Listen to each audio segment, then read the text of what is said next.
weko mag keto ler kata wach maler e it japiny kapok oyieri ewi moko kuom gik monego bed ni timo kod gik midhi timo. Appearance versus reality.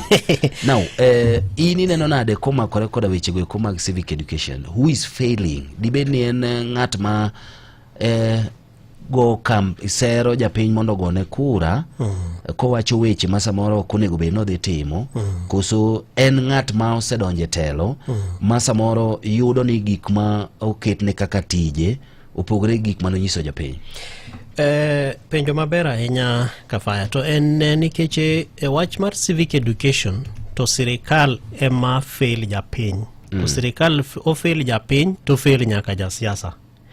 Nikech chik wantiere godo ma wacho ni sirikal bro keto chik mang'iyo kaka japiny itimo ni civic education.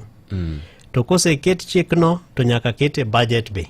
Makoro king'iyo kaka chon ne wantiere gi office man iluongo ni Ministry of Justice and Constitutional Affairs, ma waziri mare ne en the late Mutula Kilonzo senior.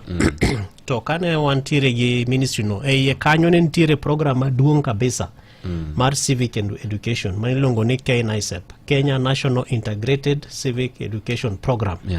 To nen program ma jo UNDP ema ne kelo pesa gi jo dona moko mopogre ma ne support godo sirikal mar Kenya. To ne wan gi curriculum ena book ma oselos ma katibed ma ne dwa dhi timo civic education lodwa to nitie kamichake